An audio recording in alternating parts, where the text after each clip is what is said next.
అందరికీ నమస్కారం. నా పేరు డాక్టర్ ఆర్ సుజాత. నేను కృషి విజ్ఞాన కేంద్రం నెల్లూరు నందు గృహ విజ్ఞాన విభాగంలో సబ్జెక్ట్ మ్యాటర్ స్పెషలిస్ట్గా వర్క్ చేస్తున్నాను. ప్రస్తుతం మనము సపోటా తినడం వల్ల కలిగే లాభాలు, ఆరోగ్య ప్రయోజనాల గురించి తెలుసుకుందాం. సపోటా సహజ సిద్ధంగా లభించే పండ్లలో ఒకటిగా చెప్పుకోవచ్చు. ఇది కమ్మని రుచి, బోల్డ్ అని పోషకాల సమాహారము. ఇది తేలిగ్గా జీర్ణం అవడమే కాకుండా శరీరానికి తగినంత శక్తిని అందిస్తుంది. సీజన్లో దొరికే సపోటా పండ్లను రోజుకు 2 తినడం చాలా మంచిది. ఆంధ్రప్రదేశ్ రాష్ట్రంలో సపోటా సుమారుగా 25,215 ఎకరాల విస్తీర్ణంలో సాగు చేయబడుతున్నది. అలాగే నెల్లూరు జిల్లా నందు మొత్తం 1,634 హెక్టార్లలో సపోటా పండ్లను పండిస్తున్నారు. అందులో అధికంగా ఉలవపాడు మండలంలో 1,441 హెక్టార్లలో సపోటా పండ్లను సాగు చేస్తున్నారు. సపోటా ఉష్ణమండల పంట కనుక మన రాష్ట్రంలో అన్ని జిల్లాలకు అనువైన పంటగా చెప్పుకోవచ్చు. ముఖ్యంగా ప్రకాశం, నెల్లూరు, అనంతపురం, గుంటూరు, తూర్పు మరియు పశ్చిమ గోదావరి జిల్లాల్లో అధికంగా సాగు చేయబడుతున్నది. ఆయుర్వేదం ప్రకారం సపోటా వినియోగం శరీరంలోని వేడిని తగ్గించి ఒంటిని చల్లబరుస్తుంది. అలాగే నీరసంగా ఉన్నప్పుడు సపోటా పండ్లను తింటే శరీరం అతి తక్కువ సమయంలో శక్తిని పుంజుకుంటుంది. సపోటాలో అధికంగా ఉండే విటమిన్ ఏ కంటి చూపును మెరుగుపరిచేందుకు దోహదం చేస్తుంది. సపోటాలోని పీచు పదార్థం మంచి జీర్ణశక్తిని ఇస్తుంది కనుక పెద్ద పేగు క్యాన్సర్ ముప్పును సపోటా గణనీయంగా తగ్గిస్తుందని చెప్పుకోవచ్చు. అలాగే మొలలు, ఫిస్టులా బాధితులు తరచూ సపోటా తింటే రక్తస్రావం తగ్గుతుంది, పేగులు కూడా బలపడతాయి.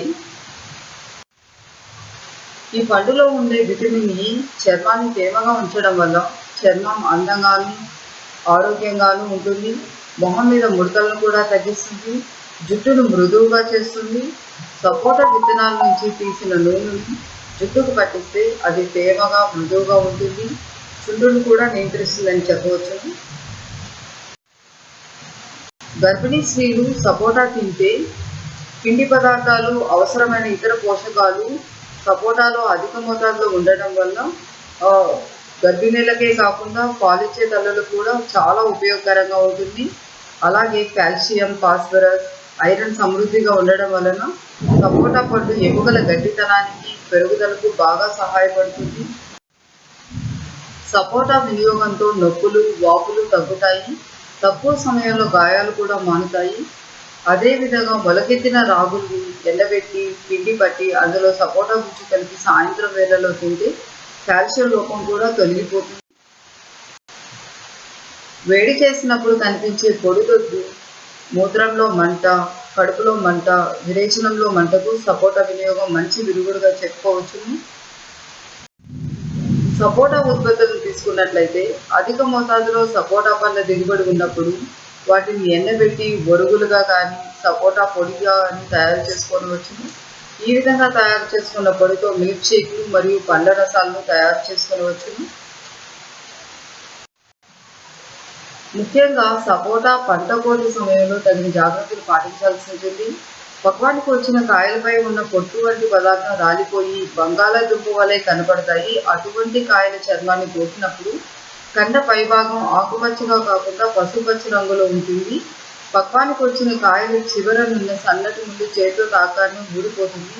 ఇటువంటి కాయలను కోసినప్పుడు తక్కువ పాలు కారుతాయి. ఈ విధంగా పరిపక్వతను సరిచూసుకుని కాయలను కోసుకోవాలి. పై విధంగా చెప్పినట్టు సపోటా పండ్లను ప్రతినిత్యం మనం వినియోగించుకోవడం వల్ల ఆరోగ్యాన్ని పెంపొందించుకోవచ్చు. అందరికీ ధన్యవాదములు.